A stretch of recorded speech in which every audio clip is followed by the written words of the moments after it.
Managing your investment property from a distance can be an absolute nightmare.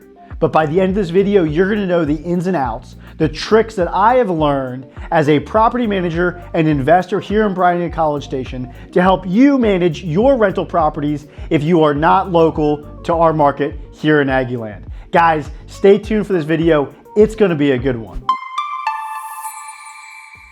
As a real estate investor, you're gonna have to make the decision. Do you hire a property manager or do you roll up your sleeves, do it yourself? And guys, I'm here to help you make that decision as you invest here in Bryan-College Station, but I do need to give you a little bit of a heads up. I'm pretty damn biased. I had a horrible experience, mostly to my own fault, hiring a property manager when I was investing out of state. I've had a really good experience and some great returns self-managing my properties for the last 5 years. We're now up to 26 units. And when I met my mentor, one of the largest investors I know, I learned that early on in his career, he actually started a property management company for just his own investments because he wanted to have control over his properties and ultimately have the outsized returns that come with self-management. So yeah, I'm gonna help you make the decision, but it's not gonna be 100% fair. So we're gonna start off with my go-to for most of my clients, and that is self-manage. Let me paint a picture for you of the type of investor who I think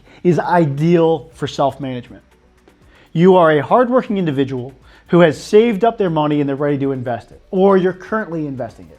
You have between 0 and 5 units, and you have at least an hour a week. I said just an hour a week. But most importantly, you want to control your investment. You want to control where your hard-earned money is invested. Then I would recommend self-management. You get to control things like the communications with the tenants, the relationships with the tenants. You get to control things like maintenance expenses because you can get multiple bids. You can control the vacancy rates by saying, hey, I am not allowing more than a 2-week turn between my tenants. A month is way too long. You get to control things like rent rates to make sure you're at market rate. And most importantly, you get to save 10% that a property manager would be charging you. So yes, if you work less than 60 hours a week, if you have between 0 and 5 properties, and if you want to control your rental property to maximize your ROI, I would recommend self-managing your property. Now, how do you do that? I'm going to save that one till the end. Who should hire a property manager? Well, there are 3 types of people, 3 categories of people that generally should hire a property manager, and they are as follows. People that work too much, make too much, or have too many properties. I'll slow that down for you. They work too much. More than 60 hours a week, don't spend your free time managing properties, hire it out.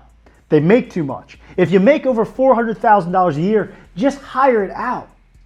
And they have too many properties. If you have more than 10 properties, it's gonna be getting to that point where it's kind of a pain. You might wanna hire it out. The good news is if you are gonna hire a property manager, there are plenty to choose from here in Bryan-College Station. There's so many that you should have no problem interviewing at least 4. You should ask them a lot of questions. In fact, if you want my list of questions that I would ask a property management company here in town, go ahead and shoot me a comment down below and I will send you my list. Just say property management list with your email address and I'll shoot it to you. Okay, so the questions I would ask, really the big questions I would wanna know. First and foremost, what are the fees associated with their service? Not just the monthly 10% a month, but also are there fees to inspect the property, to turn the property, to show the tenants, to screen the tenants and to sign the lease, because you'd be surprised there's a lot of hidden fees. I would also want to know things like average vacancies, average turn times.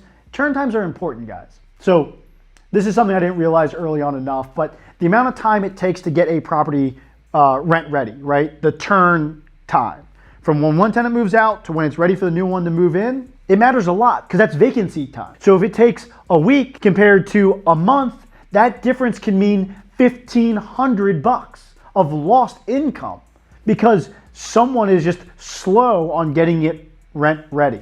See, those important things, those fine details will add up over the years that you own the property, and I'd much rather you keep that money in your pocket. How many units does that property manager manage? Usually within a company, there's a number of property managers and there is some ratio of units to property manager. If they have 1,000 properties in their portfolio and they have 5 property managers, that's 200 properties per manager, which really isn't outside the norm. In fact, most property managers can handle between 50 and 200 units.